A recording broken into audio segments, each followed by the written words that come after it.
السلام علیکم ورحمۃ اللہ وبرکاتہ۔ آج کے خطبے کا عنوان ہے شدت کی گرمی۔ الحمدللہ والصلاة والسلام علی رسول اللہ، اما بعد۔ یقیناً تمام تعریف اللہ کے لیے ہیں، ہم اس کی تعریف بیان کرتے ہیں، اسی سے مدد مانگتے ہیں، اسی سے مغفرت طلب کرتے ہیں اور اسی کے حضور توبہ کرتے ہیں۔ جسے اللہ ہدایت دے اسے کوئی گمراہ نہیں کر سکتا، اور جسے وہ گمراہ کر دے اسے کوئی ہدایت دینے والا نہیں۔ میں گواہی دیتا ہوں اللہ کے سوا کوئی معبود برحق نہیں، وہ اکیلا ہے، یکتا ہے، اس کا کوئی بھی شریک نہیں۔ اور میں یہ بھی گواہی دیتا ہوں کہ جناب محمد رسول اللہ صلی اللہ علیہ وسلم اللہ تعالیٰ کے بندے اور اس کے آخری رسول ہیں۔ اللہ تعالیٰ پر، آپ کے آل پر، تمام صحابہ کرام پر ڈھیروں درود و سلامتی نازل فرمائے۔ حمد و ثنا کے بعد بس تم اللہ کا تقوی اختیار کرو جس پر تم ایمان لائے ہو، اور جان رکھو کہ تم سب کو اسی کی طرف لوٹ کر جانا ہے۔ وَاتَّقُوا يَوْمًا تُرْجَعُونَ فِيهِ إِلَى اللَّهِ ثُمَّ تُوَفَّى كُلُّ نَفْسٍ مَا كَسَبَتْ وَهُمْ لَا يُظْلَمُونَ، اور اس دن سے ڈرو جس میں تم اللہ کی طرف لوٹائے جاؤ گے، پھر ہر شخص کو اس کی کمائی کا پورا پورا بدلہ دیا جائے گا اور ان پر ظلم نہیں کیا جائے گا۔ اے اللہ کے بندو، اللہ جل جلالہ کی حکمتوں میں سے ایک حکمت موسموں کا بدلنا بھی ہے، کبھی سردی تو کبھی گرمی، کبھی قحط سالی تو کبھی بارش، اور کبھی دن رات کا لمبا اور چھوٹا ہونا۔ اللہ تبارک و تعالیٰ کا ارشاد ہے، یقلب اللہ اللیل والنہار ان فی ذلک لعبرۃ لأولی الابصار، اللہ ہی رات اور دن کو بدلتا رہتا ہے، یقیناً اس میں آنکھیں رکھنے والوں کے لیے بڑی عبرت ہے۔ امام ابن رجب الحنبلی رحمہ اللہ فرماتے ہیں، کل ما فی الدنیا یدل علی صانعہ وکل ما فیہا من نعیم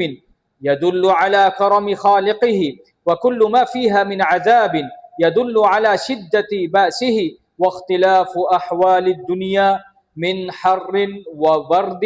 ولیل ونہار یدل علی انقضائها وزوالها، کہ دنیا کی ہر چیز اپنے بنانے والے پر دلالت کرتی ہے، اس کی ہر نعمت اپنے خالق کے کرم کا پتہ دیتی ہے، اور اس کی ہر تکلیف اور عذاب اس کی سخت گرفت کی گواہی دیتا ہے۔ اور دنیا کے احوال کا یہ تغیر و تبدل، گرمیوں سردی اور رات دن کا آنا جانا،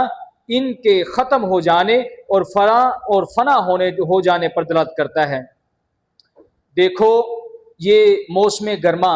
اپنی شدید تپش اور لو کے ساتھ آن پہنچا ہے تاکہ ہمیں اللہ کی روشن نشانیوں اور اس کی کمال حکمتوں میں سے ایک بڑی نشانی کی یاد دلائے۔ وَفِي كُلِّ شَيْءٍ لَهُ آیَةٌ تَدُلُّ عَلَىٰ أَنَّهُ وَاحِدٌ، اور ہر چیز میں اس کی ایک ایسی نشانی موجود ہے جو اس بات پر دلالت کرتی ہے کہ وہ ایک وحدہ لا شریک ہے۔ موسم گرما میں بندوں کے لیے بے شمار مصلحتیں اور فائدے ہیں جو بندوں کے رب کی حکمت کا مظہر ہیں۔ امام ابن قیم رحمہ اللہ فرماتے ہیں، وفی الصیف یحتد الہواء ویسخن فتنزج الثمار وتنحل فضلات الابدان، اور گرمیوں میں ہوا تیز اور گرم ہو جاتی ہے جس کے نتیجے میں پھل پکتے ہیں اور بدن کے فاسد مادے تحلیل ہو کر نکل جاتے ہیں۔ موسم گرما ہمیں اللہ تعالیٰ کی دی ہوئی ان نعمتوں کی بھی یاد دلاتا ہے جو اس نے گھنے سایوں، گرمی سے بچانے والے لباس اور ٹھنڈے ایئر کنڈیشنز کی صورت میں ہمیں عطا کیے ہیں۔ اللہ تعالیٰ کا فرمان ہے، وَاللَّهُ جَعَلَ لَكُم مِّمَّا خَلَقَ ظِلَالًا وَجَعَلَ لَكُم مِّنَ الْجِبَالِ أَكْنَانًا وَجَعَلَ لَكُم سَرَابِيلَ تَقِيَكُمُ الْحَرَّ، اور اللہ ہی نے تمہارے لیے اپنی پیدا کردہ چیزوں میں سے سائے بنائے، اور پہاڑوں میں تمہارے لیے چھپنے کی جگہیں یعنی غار وغیرہ بنائیں، اور تمہارے لیے ایسے لباس بنائے جو تمہیں گرمی سے بچاتے ہیں۔ امام ابن کثیر رحمہ اللہ فرماتے ہیں، السرابیل ہی الثیاب من القطن والکتان والصوف،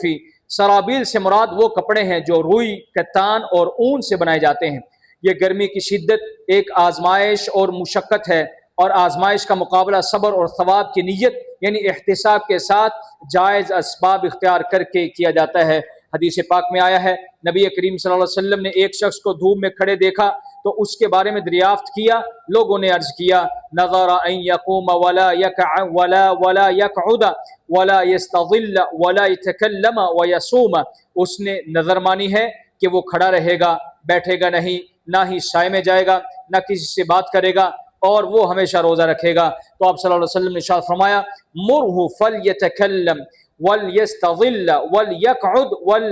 ولیتم صومہ، اسے حکم دو کہ وہ بات کرے، سائے میں بیٹھے اور اپنا روزہ پورا کرے۔ جب نبی کریم صلی اللہ علیہ وسلم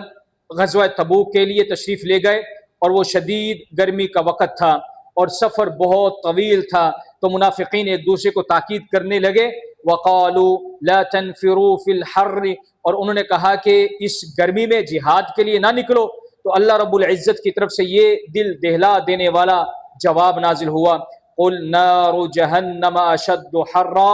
اے نبی آپ کہہ دیجئے کہ جہنم کی آگ کی گرمی اس سے کہیں زیادہ گرمی ہے۔ اہل ایمان دوپہر اور جمعہ کی نماز کے لیے مسجدوں کی طرف نکلتے ہیں، حالانکہ دھوپ ان کے چہروں کو جھلسا رہی ہوتی ہے، کیونکہ وہ یخافون یوما تتقلب فیہ الابصار، اس دن سے ڈرتے ہیں جس میں دل اور آنکھیں الٹ جائیں گی۔ وہ اس بات سے لرزتے ہیں کہ کہیں جہنم کی آگ ان کے چہروں کو نہ جھلسا دے۔ جہنم کی آگ کی تپش سے ڈرنا متقی اور نیکوکار بندوں کی صفت ہے، جیسا کہ ارشاد باری تعالی ہے اِنَّا نَخَافُ مِن رَبِّنَا يَوْمًا عَبُوسًا قَمْطَرِيرًا فَوَقَاهُمُ اللَّهُ شَرَّ ذَلِكَ الْيَوْمِ وَلَقَّاهُمْ نَضْرَةً وَسُرُورًا، ہمیں اپنے رب کی طرف سے ایک ایسے دن کا خوف ہے جو نہایت اداس اور سخت ہولناک ہوگا، لہذا اللہ نے انہیں اس دن کی برائی سے بچا لیا اور انہیں شادابی اور سرور عطا کیا۔ ان اعمال میں سے جن کا ثواب گرمی کی شدت میں دگنا کر دیا جاتا ہے تپتی دوپہروں کو روزہ رکھنا ہے۔ حضرت ابو درداء رضی اللہ تعالیٰ عنہ بیان فرماتے ہیں صوموا یوما شدیدا حرہ لحر یوم النشور وصلوا رکعتین فی ظلمۃ اللیل لظلمۃ القبور، ایک ایسے دن کا روزہ رکھو جس کی گرمی انتہائی سخت ہو تاکہ وہ جی اٹھنے والے دن یعنی قیامت کی تپش میں کام آئے، اور رات کی تاریکی میں 2 رکعتیں پڑھ لو تاکہ وہ قبروں کے اندھیروں میں تمہیں کام دیں۔ بعد سلف صالحین اپنی وفات کے وقت رو پڑے تو ان سے پوچھا گیا کہ آپ کو کون سی چیز رلا رہی ہے؟ تو انہوں نے فرمایا ما ابکی جزعا من الموت ولا حرصا على الدنيا ولكن ابکی على ظمأ الهواجر وقیام لیال الشتاء، میں موت کی گھبراہٹ یا دنیا کی لالچ میں نہیں رو رہا، بلکہ میں تو تپتی دوپہروں کی پیاس یعنی روزوں اور سردیوں کی لمبی راتوں کا قیام یعنی تہجد کے چھوٹ جانے پر رو رہا ہوں۔ جب روزہ داروں نے اللہ کی خاطر گرمی میں شدید پیاس اور تپش پر صبر کیا تو اللہ تعالیٰ نے جنت کے دروازوں میں سے ایک دروازہ ان کے لیے مختص فرما دیا، اور وہ باب الریان ہے۔ آپ صلی اللہ علیہ وسلم نے فرمایا ان فی الجنت بابا یقال له الریان يدخل منه الصائمون يوم القيامة لا يدخل منه احد غيرهم يقال اين الصائمون فيقومون لا يدخل منه احد غيرهم فاذا دخلوا اغلق فلم يدخل منه احد، جنت میں ایک ایسا دروازہ ہے جسے ریان کہا جاتا ہے، قیامت کے دن اس میں سے صرف روزے دار ہی داخل ہوں گے، اس کے سوا اس میں کوئی اور داخل نہیں ہوگا۔ پکارا جائے گا روزے دار کہاں ہیں تو وہ کھڑے ہو جائیں گے، ان کے علاوہ اس میں سے کوئی داخل نہیں ہو سکے گا، پھر جب وہ داخل ہو جائیں گے تو اسے بند کر دیا جائے گا، پھر اس میں سے کوئی اور داخل نہیں ہو سکے گا۔ علماء رحمہ اللہ فرماتے ہیں الریان مشتق من الری الکثیر الذي هو ضد العطش وسمي بذلك لأنه جزاء الصائمين على عطشهم وجوعهم فإن الصائمين الذين كبدوا عطشا في الدنيا إذا دخلوا من هذا الباب إلى الجنة يشربون من النهر الذي فيه فيروون فلا يحصل لهم الظمأ بعد ذلك أبدا۔ ریان کا لفظ ریج سے مشتق ہے جس کے معنی خوب سیر ہو کے ہیں، جو پیاس کی ضد ہے۔ اس دروازے کا یہ نام اس لیے رکھا گیا ہے کیونکہ یہ روزہ داروں کو ان کی پیاس اور بھوک کا بدلہ ہے۔ چنانچہ جن روزے داروں نے دنیا میں پیاس کی سختیاں جھیلی وہ جب اس دروازے سے جنت میں داخل ہوں گے تو وہاں موجود نہر سے ایسا سیراب ہوں گے کہ اس کے بعد انہیں کبھی پیاس نہیں لگے گی۔ گرمیوں کی نیکیوں میں سے ایک بڑی نیکی پانی پلانا ہے۔ آپ صلی اللہ علیہ وسلم سے پوچھا گیا ای الصدقۃ افضل، کون سا صدقہ افضل ہے؟ آپ صلی اللہ علیہ وسلم نے فرمایا سقی الماء، یعنی پانی پلانا۔ بعض تابعین رحمہم اللہ فرماتے ہیں من کثرت ذنوبہ فعلیہ بسقی الماء فاذا غفرت ذنوب الذی سقى کلبا فما ظنکم بما سقى مؤمنا موحدا۔ جس کے گناہ زیادہ ہو جائیں اسے چاہیے کہ پانی پلایا کرے، کیونکہ جب ایک کتے کو پانی پلانے والے کے سارے گناہ معاف ہو سکتے ہیں تو تمہارا اس شخص کے بارے میں کیا خیال ہے جو کسی مومن موحد اللہ کو ایک ماننے والے کو پانی پلائے۔ یہ گرمی کا موسم ہمیں جہنم کی تپش یاد دلانے والا ہے۔ نبی کریم صلی اللہ علیہ وسلم نے ارشاد فرمایا اشتکت النار الى ربها فقالت یا رب اکل بعضی بعضا فاذن لها بنفسین نفس في الشتاء ونفس في الصيف فهو اشد ما تجدون من الحر واشد ما تجدون من الزمهرير۔ آگ نے اپنے رب کے حضور یہ شکایت کرتے ہوئے کہا اے میرے رب، میرے ایک حصے نے دوسرے حصے کو گرمی کی شدت کی وجہ سے کھا لیا ہے، تو اللہ نے اسے دو سانس لینے کی اجازت دی، ایک سانس سردی میں اور ایک سانس گرمی میں، لہذا جو سخت ترین گرمی تم محسوس کرتے ہو یہ اسی کا اثر ہے، اور جو سخت ترین سردی تم پاتے ہو یہ بھی اسی کا اثر ہے۔ صدقہ اپنے صاحب کو قیامت کے دن کی تپش سے بچاتا ہے، کیونکہ کل امرئ فی ظل صدقته حتی یفصل بین الناس، ہر شخص قیامت کے دن اپنے صدقے کے سائے میں ہوگا یہاں تک کہ لوگوں کے درمیان فیصلہ کر دیا جائے گا۔ اور آپ صلی اللہ علیہ وسلم نے ارشاد فرمایا من استطاع منکم ان یقی وجہہ حر النار ولو بشق تمرۃ فلیفعل، تم میں سے جو کوئی بھی اپنے چہرے کو جہنم کی آگ کی تپش سے بچانے کی استطاعت رکھتا ہو، خواہ کھجور کے ایک ٹکڑے کے ذریعے صدقہ کر کے ہی کیوں نہ ہو، تو اسے یہ عمل ضرور کرنا چاہیے۔ جب سورج کی تپش کی وجہ سے تمہارا جسم پسینے سے شرابور ہو جائے، حالانکہ تمہارے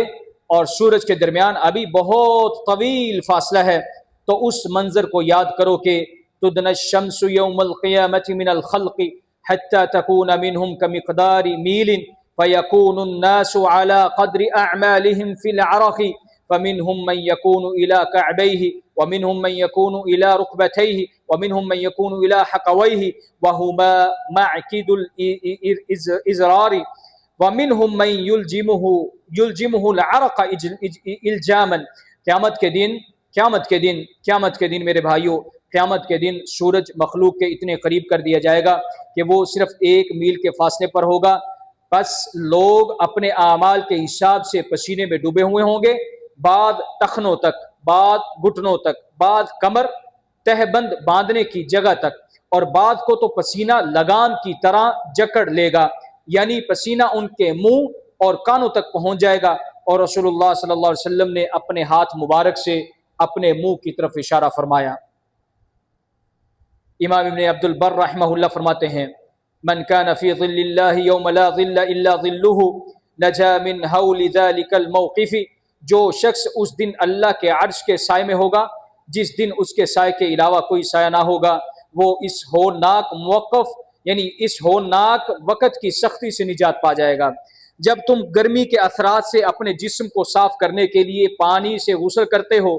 تو یہ مت بھولو کہ تم توبہ کے پانی سے اپنے دل کو بھی غسل دو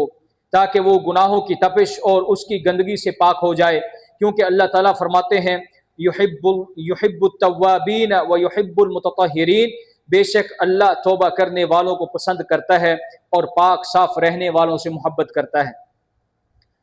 امام ابن قیم رحمہ اللہ فرماتے ہیں الطہر طہران طہر بالماء من الاحداث والنجاسات وطہر بالتوبة من الشرك والمعاصی وهذا الطہور اصل لطہور الماء وطہور الماء لا ينفع بدونه بل هو مکمل له فكان اولى بالتقدیم، کہ پاکیزگی یعنی طہارت 2 طرح کی ہے، ایک پانی کے ذریعے ظاہری نجاستوں اور ناپاکیوں سے طہارت، اور دوسری توبہ کے ذریعے شرک اور گناہوں سے باطنی طہارت، اور یہ باطنی طہارت پانی کی طہارت کے لیے اصل ہے، کیونکہ پانی کا غسل اس باطنی طہارت کے بغیر فائدہ نہیں دیتا، بلکہ وہ تو اس کا متمم یعنی مکمل کرنے والا ہے، لہذا باطنی طہارت ہی پہلے پیش کیے جانے کے زیادہ لائق ہے۔ نبی کریم صلی اللہ علیہ وسلم کی دعاؤں میں سے ہے اللہم طہرنی بالثلج والبرد والماء البارد، اے اللہ مجھے برف، اولوں اور ٹھنڈے پانی سے پاک کر دے۔ دنیا کی تپش اور لو سے بچنا ہمیں اہل جنت پر اللہ کی اس نعمت کی یاد دلاتا ہے جب انہوں نے شکر گزار ہو کر کہا فمن اللہ علینا ووقانا عذاب السموم انا كنا من قبل ندعوه انه هو البر الرحیم، تو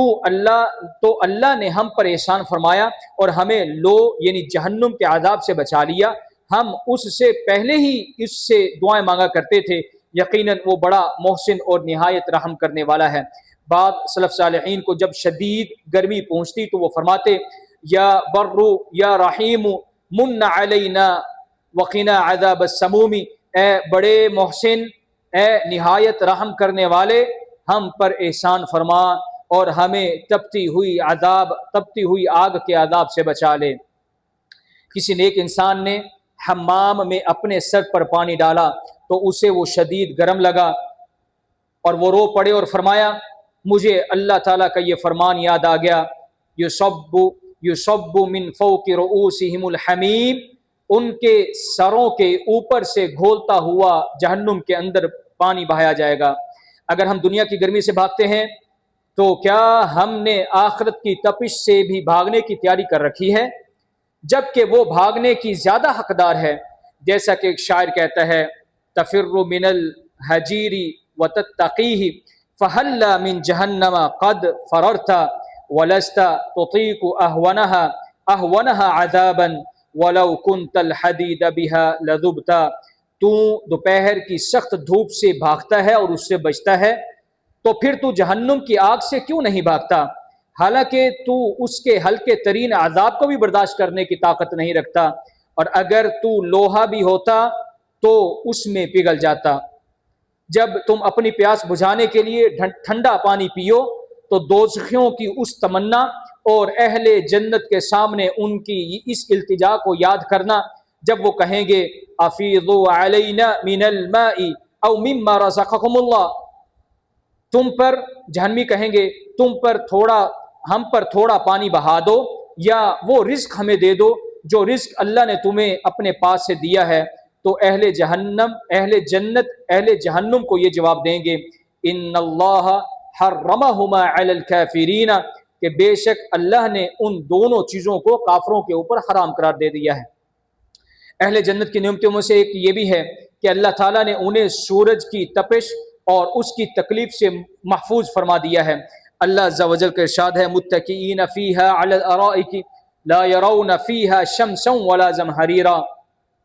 اور وہ اس میں یعنی جنتوں میں تختوں پر تکیے لگائے بیٹھے ہوں گے، نہ وہاں دھوپ کی تپش دیکھیں گے اور نہ جاڑے کی سختی یعنی سردی کی سختی۔ امام ابن کثیر رحمہ اللہ اس آیت کی تفسیر میں فرماتے ہیں ای لیس عندهم حر مزعج ولا برد مؤلم بل هي مزاج واحد دائم سرمدی لا يبغون عنها حولا، یعنی وہاں ان کے پاس نہ تو پریشان کن گرمی ہوگی اور نہ ہی تکلیف دہ سردی ہوگی، بلکہ وہاں کا موسم ہمیشہ کے لیے ایک ہی اعتدال پر رہے گا جس سے وہ کبھی ہٹنا نہ چاہیں گے۔ اے اللہ اسلام اور مسلمانوں کو عزت عطا فرما اور شرک اور مشرکین کو ذلت نصیب فرما۔ اے اللہ اپنے خلفائے راشدین ہدایت یافتہ اماموں یعنی ابو بکر، عمر، عثمان، علی رضوان اللہ اجمعین سے راضی ہو جا، اور باقی تمام صحابہ کرام، تابعین اور ان کے نیک پیروی کرنے والوں سے بھی قیامت تک تو راضی ہو جا۔ اے اللہ غم زدوں کی غمخوری دور فرما، مصیبت زدوں کی مشکلات کو دور فرما۔